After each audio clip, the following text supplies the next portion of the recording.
Hi, I'm Becky Brune and welcome to my vlog.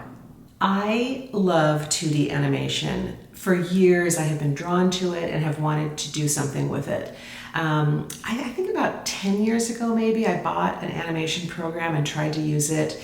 And even though it was a very simple one, I really could not figure it out. During the pandemic I did do a stop motion video with cut out pieces of paper, which was really fun. I also had recently an idea for a story that would have animation in it, and I did try to do that and it just did not work out. There are a lot of things that I can learn on YouTube and through just jumping in and trying it myself, but animation, it turns out, is just not one of those things, at least not for me. And I ended up enlisting in an animation boot camp through School of Motion.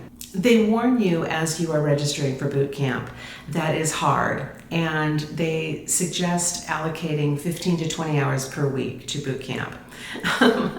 At least for me, that has not been enough time. Every Wednesday, they have a week-in review. Each TA critiques a few of their students. That alone, every Wednesday, takes 4 hours. And then there's the whole learning of the animation, the principles of animation, physics of how things move, how frames work, computers, the graphic card, the language of animation. And then there is the animation program, After Effects. I just finished up week 3 out of 12, and I have had to pare back everything in my life that is not absolutely necessary.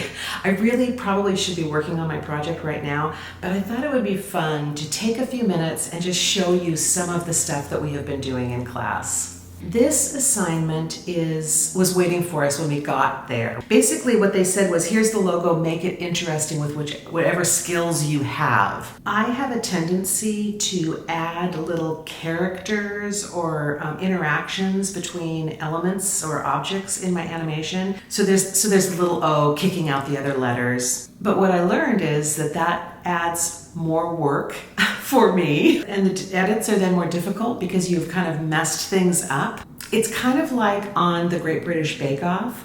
Do you remember Frances, who always had those amazing looking cakes? She did so many details and so much extra stuff, but they wouldn't taste good. So I'm trying not to be Frances. The next assignment was this frame by frame animation where we moved a ball along a loop.